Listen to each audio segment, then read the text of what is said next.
Hi. അപ്പോൾ ഈ ആഴ്ചത്തെ ട്യൂട്ടോറിയൽ വീഡിയോ ഇടാമെന്ന് കരുതി ഞാനൊരു ഡിസൈൻ മനസ്സിലൊന്ന് സെറ്റ് ചെയ്തു. ചെയ്യാമെന്ന് കരുതി. പക്ഷേ അത് പാളിപ്പോയി. ഇതാ ഈ ഒരു കോംബോയിൽ ഞാൻ ചെയ്യാമെന്നാണ് വിചാരിച്ചത്.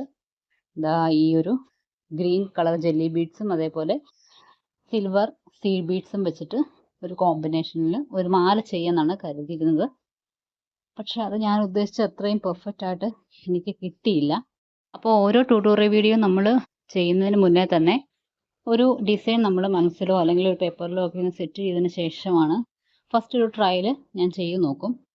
അപ്പോൾ അതിന് ശേഷമാണ് ഞാൻ ഒരു മാലയായാലും കമ്മലായാലും ഒക്കെ മേക്കിങ് സ്റ്റാർട്ട് ചെയ്യാറുള്ളത്. അതേപോലെ തന്നെ ബീഡ്സിൻ്റെ കളർ കോമ്പിനേഷൻ, സൈസ് കോമ്പിനേഷൻ ഇതെല്ലാം ഒന്ന് അനലൈസ് ചെയ്തതിന് ശേഷമാണ് നമ്മൾ വർക്ക് സ്റ്റാർട്ട് ചെയ്യാറ്. ചില സമയത്ത് ആദ്യത്തെയൊക്കെ ഒന്ന് പാളിപ്പോകുന്നത് നന്നായെന്ന് എനിക്ക് തോന്നാറുണ്ട്. കാരണം കുറച്ചും കൂടെ ബെറ്റർ ഡിസൈനിലേക്കൊക്കെ ചിലപ്പോൾ എനിക്ക് ഐഡിയാസൊക്കെ തോന്നിക്കാറുണ്ട്. അങ്ങനെ ചെയ്ത മാലകളുണ്ട്. അപ്പോൾ ഇതേപോലെ ഓരോ മേക്കിംഗ് വീഡിയോയ്ക്ക് പുറകിൽ ഒത്തിരി എഫേർട്ടും ഒരുപാട് പാളിച്ചകളൊക്കെ സംഭവിച്ചതിന് ശേഷമാണ് ഓരോ വീഡിയോ നിങ്ങൾക്ക് മുന്നിൽ എത്തിക്കാൻ സാധിക്കുന്നത്.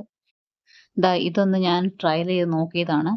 അപ്പം ഇത് ഞാൻ സിൽക്ക് ത്രെഡ് വെച്ചിട്ടാണ് ഇത് ബീഡ്സ് വർക്ക് ചെയ്തിരിക്കുന്നത്.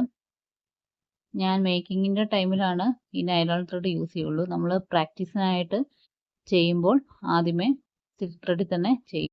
സിൽക്ക് ത്രെഡിൽ ചെയ്യുമ്പോൾ നമുക്ക് അതിനുശേഷം ബീഡ്സിനെ തിരിച്ചെടുക്കാൻ സാധിക്കും, പൊട്ടിച്ചെടുക്കാൻ സാധിക്കും.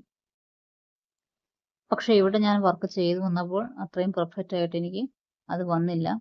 അതുകൊണ്ട് ഞാൻ പിന്നെ തുടർന്ന് കണ്ടിന്യൂ ചെയ്തില്ല.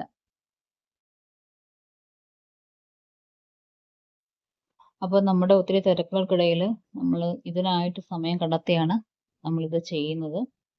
ഇതാണ് ഞാൻ യൂസ് ചെയ്ത സിൽക്ക് ത്രെഡ്, വൈറ്റ് കളർ. അപ്പോൾ ഞാൻ പ്രാക്ടീസിന് ഈ നൂലാണ് ഉപയോഗിക്കുന്നത്.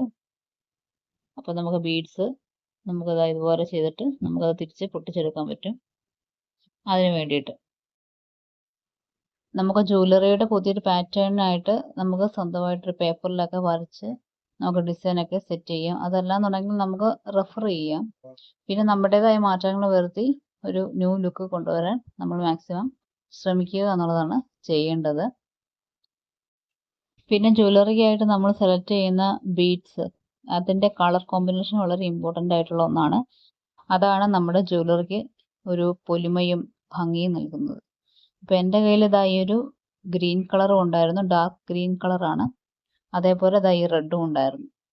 അപ്പോൾ ഇതിനോട് ചേർത്ത് ഞാൻ ചെയ്യാൻ ഉദ്ദേശിച്ചത് ഈ ഒരു സിൽവർ സീഡ് ബീഡ്സ് ആണ്. അതല്ലാന്നുണ്ടെങ്കിൽ നമുക്ക് ഗോൾഡൻ ബീഡ്സും ചേർത്താലും ഭംഗി തന്നെയാണ്. ഞാൻ ഗോൾഡൻ ബീഡ്സ് വെച്ചിട്ട് ഫസ്റ്റ് ഒന്ന് ചെയ്തതുകൊണ്ട് ഞാൻ ഇത് സിൽവർ ചെയ്യാമെന്ന് വിചാരിച്ചു.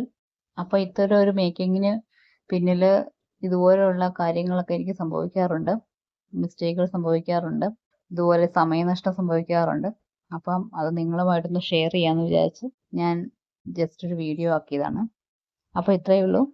Thank you.